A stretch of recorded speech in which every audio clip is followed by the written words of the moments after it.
ఓం శ్రీమాత్రే నమః. శ్రీకాళహస్తి ప్రాముఖ్యత గురించి ఇప్పుడు మనం తెలుసుకుందాం.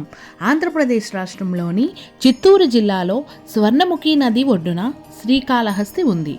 భారతదేశంలో అత్యంత ప్రాచీనమైన పంచభూత లింగాలలో 4వది అయిన వాయులింగం ఇక్కడ పూజలు అందుకుంటుంది. అద్భుతమైన వాస్తుకలకు ఈ ఆలయ నిర్మాణ శైలి అద్దం పడుతుంది.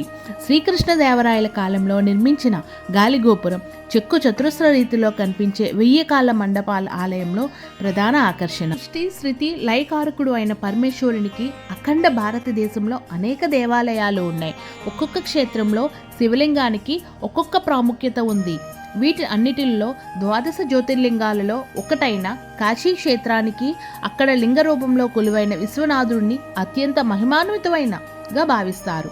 కానీ ఆ క్షేత్రం కంటే కూడా మహిమగల ప్రదేశంగా ఓ క్షేత్రాన్ని భావిస్తారు. అదే దక్షిణ కైలాసంగా పిలువబడే శ్రీకాళహస్తి క్షేత్రం.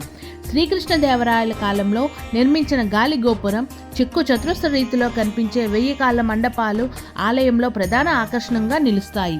శ్రీకాళహస్తిలో గర్భగుడిలో కొలువున్న శివలింగానికి ఎన్నో ప్రత్యేకతలు ఉన్నాయి. ఈ శివలింగాన్ని ప్రాణం ఉన్న శివలింగంగా భక్తులు విశ్వసిస్తారు. దీనికి ఒక ప్రత్యేకత కారణం కూడా ఉంది. ఆలయ గర్భగుడిలో ఉండే అన్ని దీపాలు నిర్మలంగా ఉన్న శివలింగం ఎదురుగా ఉండే అఖండ జ్యోతి మాత్రం ఎప్పుడూ రెపరెపలాడుతూ ఉంటుంది. వాయులింగంగా కొలువున్న స్వామివారి ఉచ్ఛ్వాస నిశ్వాసాల గాలి కారణంగా దీపం ఎప్పుడూ రెపరెపలాడుతుందని ఇక్కడ నమ్ముతారు.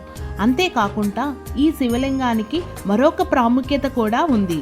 దేశంలో అన్ని ప్రముఖ శివక్షేత్రాలలో శివలింగానికి అర్చకులు అభిషేకాలు చేస్తుంటారు.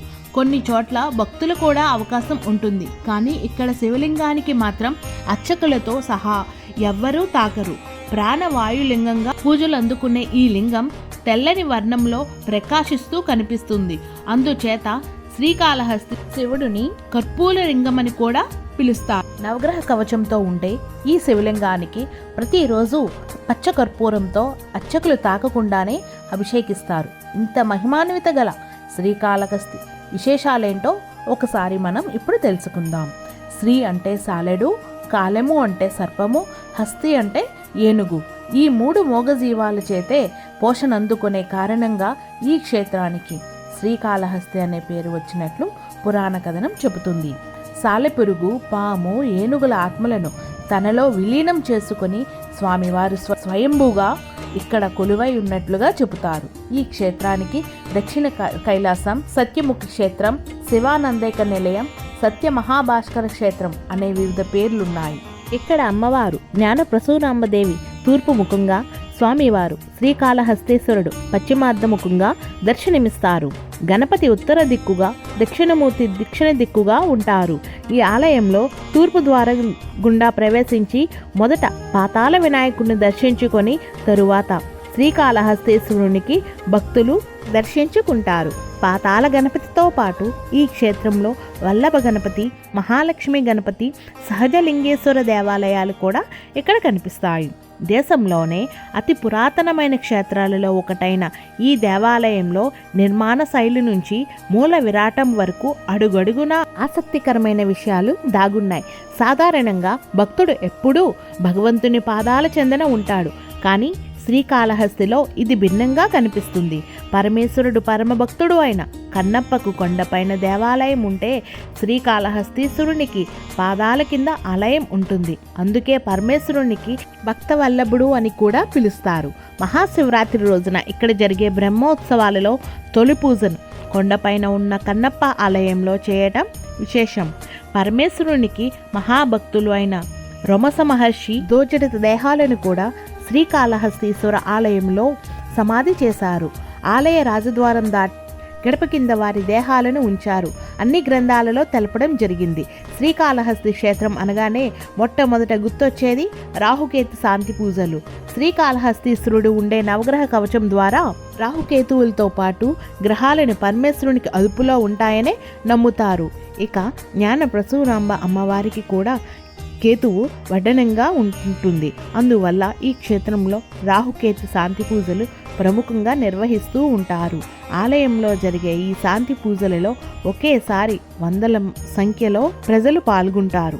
ఇక్కడ అనేక శివలింగాలు మహావృద్ధులు లేదా దేవతలచే ప్రతిష్ఠింపబడినవిగా భావిస్తారు. బ్రహ్మహర్షి అర్ధనాశ్వరలింగము, అగర్చుడు నీలకంఠేశ్వర స్వామి లింగము, ఆత్రేయుడు మణికంఠేశ్వర లింగము, ఇంకా వ్యాసుడు మార్కండేయుడు మృత్యుంజయేశ్వర లింగము, రాముడు పరశురాముడు, ఇంద్రాద్రి దేవతలు, సప్త ఋషులు, యమధర్మరాజు, చిత్రగుప్తుడు, ధర్మరాజు ప్రతిష్ఠించునుచే లింగాలు కూడా ఉన్నాయి.